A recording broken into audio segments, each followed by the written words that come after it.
प्रसिद्ध ठाकुर श्री बांके बिहारी मंदिर न्यास गठन और कॉरिडोर निर्माण को लेकर बढ़ते असंतोष के बीच गोस्वामी समाज और स्थानीय बाशिंदों से सामंजस्य बैठाने की प्रशासनिक कवायद लगातार जारी है। सोमवार को एक बार फिर प्रशासन के आला अफसरों ने स्थानीय लोग और व्यापारी वर्ग से मीटिंग कर उनके सुझाव मांगे, साथ ही उन्हें डिजिटल प्रेजेंटेशन के माध्यम से कॉरिडोर की सुविधाएं बताई।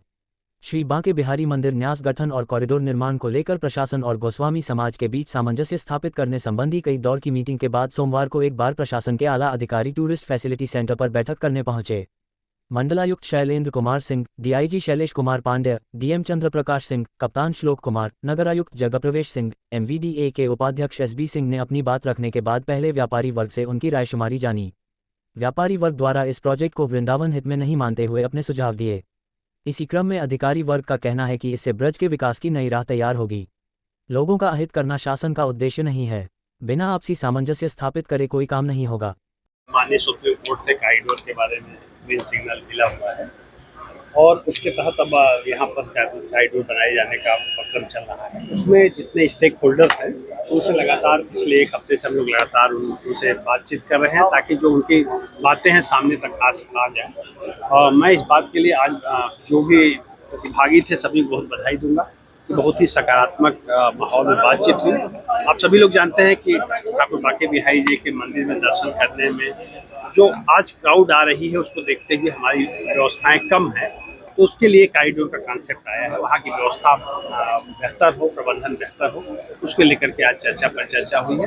और आपके माध्यम से मैं सभी जो वहाँ के विस्थापित लोग होंगे लगभग 5 एकड़ में, उनके लिए प्रॉपर कंपनसेशन की भी बात रखेंगे। जिनके व्यवसाय जाएंगे उनके लिए हम लोग उनके लिए भी अलग से व्यवस्था कर रहे हैं। तो ये सारी चीज़ें सामने आई हैं।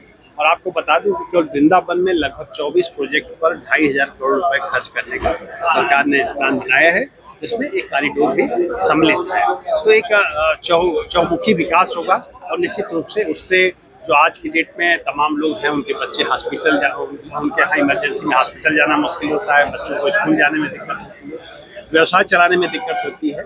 इन समस्याओं का निदान होगा और जो श्रद्धालु जन लाखों की संख्या में यहाँ आते हैं उनको भी कहीं न कहीं एक बेहतर एहसास होगा कि अपने प्रिय ठाकुर बांके बिहारी जी का अच्छे से दर्शन कर पाए, उनको भी एक सुखद एहसास होगा। और जैसा आप देखते हैं कि अगर हम लोग देखें काशी विश्वनाथ कॉरिडोर या अयोध्या में जो श्री राम जी का मंदिर बना है, वहाँ पर श्रद्धालुओं की संख्या में बहुत ज़्यादा इजाफा हुआ है, 4 से 5 गुना श्रद्धालु बढ़ गए।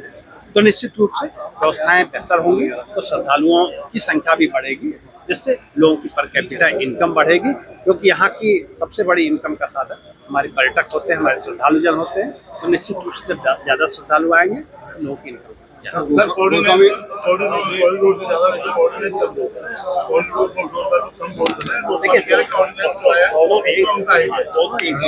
इंटरलिंक चीजें हैं, दोनों अलग चीजें नहीं है। क्योंकि इतना बड़ा स्ट्रक्चर खड़ा करेंगे तो उसके प्रबंधन के लिए भी कोई ना कोई व्यवस्था हमें करनी पड़ेगी। एक अगर हम घर भी बनाते हैं तो उसका अगर हम नियमित देखभाल न करें तो बनाना अनर्थ हो जाता है। तो अगर इतना बड़ा प्रोजेक्ट सरकार पैसा लगा रही है, इसके प्रबंधन के लिए व्यवस्था की गई है। और आपको ये आश्वस्त करते हैं आपके माध्यम से कि जो पूजा वर्तमान पूजा पद्धति है, जो विभिन्न पर्व त्योहारों पर व्यवस्थाएं होती हैं वो सही ये सेवायत परिवार द्वारा, उसमें किसी भी तरह का कोई हस्तक्षेप नहीं रहेगा। वो व्यवस्थाएं यथावत चलती रहेंगी और किसी को कोई असुविधा नहीं आएगी।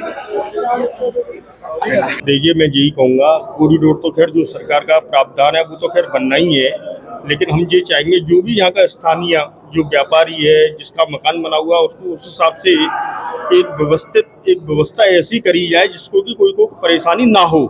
खाली हमारा एक ही मतलब है, जिसका मकान जा रहा है उसको उसके एवज में उसको एक जगह दी जाए या उसको एक व्यवस्था ऐसी दी जाए कि जो उसके बच्चा पालन पोषण वगैरह जो भी व्यवस्था है उनको एक निर्धारित तरीका से जो है वो उसको रखा जाए। बाकी का जो है कॉरिडोर बनाने में हमको कहीं कोई इसमें जैसे कि कोई परेशानी नहीं है, लेकिन बस हमारा एक ही है कि जो यहाँ का स्थानीय जो व्यापारी है, जो यहाँ का रहने वाला है, जो हम लोग यहाँ के निवासी हैं, एक इनको व्यवस्थाओं को सुचारू किया जाए। यही मेरा एक आग्रह है और यही मेरा एक कहना है।